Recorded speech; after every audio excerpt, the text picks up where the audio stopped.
سورہ محمد آیت نمبر 24 اللہ سبحانہ و تعالیٰ فرماتے ہیں افلا یتدبرون القرآن ام علی قلوب اقفالھا، کہ تم اس قرآن پر غور و فکر نہیں کرتے، تدبر نہیں کرتے، یا تمہارے دلوں پر تالے لگے ہوئے ہیں۔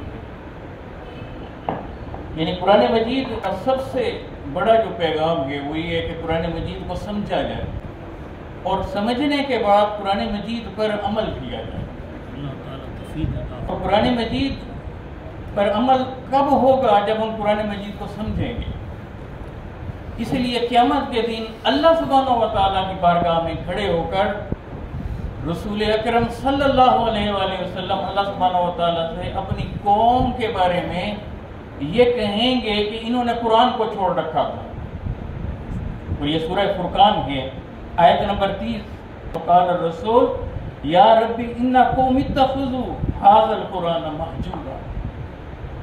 نبی اکرم صلی اللہ علیہ وآلہ وسلم وہاں کمپلین کریں گے، شکایت کر رہے ہوں گے میری قوم نے قرآن کو چھوڑ رکھا تھا۔ تو قرآن کو چھوڑنے کا کیا مطلب ہے؟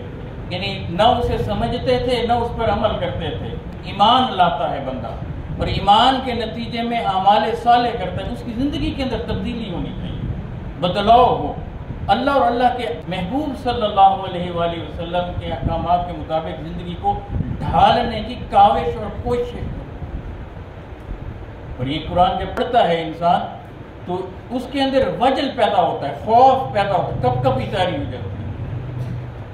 جب اللہ سبحانہ و تعالیٰ کا ذکر کیا جاتا ہے تو پھر دل ایسے ڈر سے جاتے ہیں، وجلت قلوبہم وَإِذَا تُلِيَتْ عَلَيْهِمْ آیاتُهُ زَادَتْهُمْ ایمانا۔ اور جب اس کی آیتیں، اللہ سبحانہ و تعالیٰ کی آیتیں، قرآن کی آیتیں تلاوت کی جاتی ہیں تو اس کا ایمان بڑھنے لگ جاتا ہے۔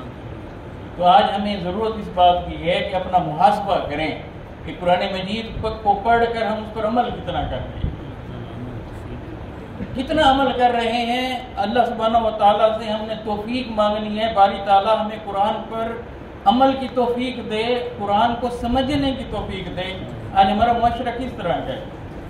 قرآن کہتا ہے کہ جھوٹ نہیں بولنا، ہم جھوٹ بولتے ہیں۔ قرآن کہتا ہے نفاق کا شکار نہیں ہونا، ہم نفاق کا شکار ہوتے ہیں۔ قرآن کہتا ہے غیبت نہیں کرنی، ہم غیبت کرتے ہیں۔ قرآن کہتا ہے چغلی نہیں کرنی، ہم چغلی کرتے ہیں۔ قرآن کہتا ہے شراب نہیں پینی، ہم شراب پیتے ہیں۔ قرآن کہتا ہے کہ سود نہیں کھانا، ہم سود کھاتے ہیں اور اجتماعی طور پر کھاتے ہیں۔ اور لا الہ الا اللہ محمد رسول اللہ کے نام پر آنے والا یہ ملک، اس کا اسٹیٹ بینک بیٹھ کر صبح شرح سود طے کرتا ہے، روزانہ مارک اپ ریٹ لگاتا ہے، انٹرسٹ ریٹ لگاتا ہے، اور ہماری زبانیں بند رہتی ہیں، ہم وہ اویئرنیس بھی نہیں دے رہے۔ اب مجھے اندازہ لگائیں کہ جب اللہ کے سامنے اللہ کو فیس کر رہے ہوں گے اور اللہ سبحانہ و تعالیٰ کے سامنے کھڑے ہوں گے اور حضور علیہ الصلوۃ والسلام یہ کہیں گے کہ اس قوم نے، یہ میری قوم تھی، انہوں نے قرآن کو چھوڑ رکھا تھا، اس وقت ہمارا کیا ہے؟ یہ وہ اویئرنیس ہے جسے دینا ہے۔ قرآن مجید کی تلاوت انتہائی ضروری ہے، اس کا اجر ہے، اس کا ثواب ہے، اور قرآن مجید کی تلاوت کھینچتی ہے لوگوں کو ایسے اپنی طرف۔ ختمی مرتبہ علیہ الصلوۃ والسلام خانہ کعبہ میں رات کے پچھلے پہر تلاوت فرما رہے ہیں۔ آپ اندازہ لگائیں کہ اللہ سبحانہ و تعالیٰ کا کلام ہو اور زبان مصطفیٰ صلی اللہ علیہ وآلہ وسلم پر جاری اور ساری ہو۔ بڑے بڑے عرب کے کفار، ابو جہل، ابو سفیان، اس وقت انہوں نے اسلام قبول نہیں کیا ہوتا، اور اخنس بن شریح، یہ تین لوگ یہ چھپ کر، آواز جو ان کے کانوں میں پڑی، چھپ کر آہستہ آہستہ کعبے کے قریب آ کر ایسے چھپ کر بیٹھ کے، رات کا اندھیرا تھا، اور سنتے رہے، اس کے اندر ایسے ڈوبتے تھے کہ وہاں سے پیچھے ہٹا نہیں جاتا تھا، ان سے پیچھے نہیں ہٹا۔ اب یہ الگ الگ بیٹھے، صبح کا وقت ہوا تو حضور علیہ الصلوۃ والسلام نے تلاوت کو ختم کیا تو یہ وہاں سے چھپ کر نکلنے لگے، تو ایک ایسے چوک میں، چوراہے میں، تینوں آپس میں ٹکرا گئے اور ایک دوسرے کو دیکھنے لگے اور ایک دوسرے سے کہنے لگے تم کیسے، وہ کہنے لگا تم کیسے، وہ کہنے لگا تم کیسے۔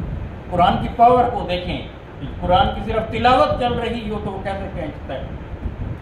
اگلی شب ہوئی، پھر یہ چھپ کر پھر آ گئے، پھر وہ تینوں پھر سنتے رہے، دین میں حضور کی مخالفت کرتے تھے، مگر رات کو دیکھیں قرآن نے کیسے کھینچا۔ اور پھر ہاں ان کے آپس میں ٹکراؤ ہو گیا، جیسے تلاوت ختم ہوئی واپس گھروں کو جانے لگے کہ ہمیں دیکھ نہ لے، آپس میں لعنت ملامت کرنے لگے کہ اگر کسی نے ہمیں دیکھ لیا وہ تو نبی صلی اللہ علیہ وسلم کے قدموں میں چلے جائیں گے، یہ طے کر کے کہ اب ہم نہیں آئیں گے تلاوت سننے، قرآن سننے نہیں آئیں گے، مصطفیٰ علیہ السلام کو نہیں سنیں گے، مگر تیسری رات گھر میں بیٹھ نہ سکتے، کھینچ کر پھر چھپ چھپ کر آئے، تو وہ کہہ رہے تھے کہ وہ نہیں آیا ہوگا، وہ بھی نہیں آیا ہوگا، لہذا میں چلا جاتا ہوں، مگر وہی ہوا کہ جیسے تلاوت ختم ہوئی پھر واپس جانے لگے، پھر وہاں ٹکرے۔ اتنا بڑا، اور یہ کہتے کیا تھے؟ یہ کہتے تھے کہ کانوں کے اندر انگلیاں ڈال لیں۔ حضور علیہ السلام جب تلاوت کرتے تھے کہ آقا علیہ السلام کی تلاوت کی آواز ان کے کانوں میں نہ جائے، کیونکہ وہ عرب تھے، عربی ان کی مدر لینگویج تھی، اپنی زبان تو اچھی طرح جانتے تھے اور اس میں قرآن اترا ہوا تھا۔ آپ اندازہ کریں، طفیل بھی نمبر 2 رضی اللہ تعالیٰ عنہ، جب وہ آئے تو انہیں کہا کہ سننا نہیں ہے، تو ان کے کانوں میں روئی ڈال دی، اور ایک دن وہ کہنے لگے اتنا بڑا میں شاعر ہوں، اتنا بڑا ادیب ہوں، اتنا بڑا میں سکالر ہوں، میں نے کانوں میں روئی ڈالی ہوئی ہے۔ اور حضور علیہ السلام کے قریب جا کر روئی نکالی، آقا کو سنا تو بس آقا کے قدموں میں آ کر کلمہ پڑھ کر مسلمان ہو۔ یہ پاور ہے قرآن مجید کی کہ دلوں کو مسخر کر لے اور ایسا مسخر کرے، ایسا مسخر کرے، ایسا مسخر کرے کہ ہماری زندگی بدل جائے اور ہم اللہ اور اللہ کے محبوب صلی اللہ علیہ وسلم کی طرف کھچے چلے جائیں۔ اللہ سبحانہ و تعالی ہمیں قرآن مجید کو سمجھنے، اس پر عمل کرنے اور قرآن کے فہم کو عام کرنے کی توفیق عطا فرمائے۔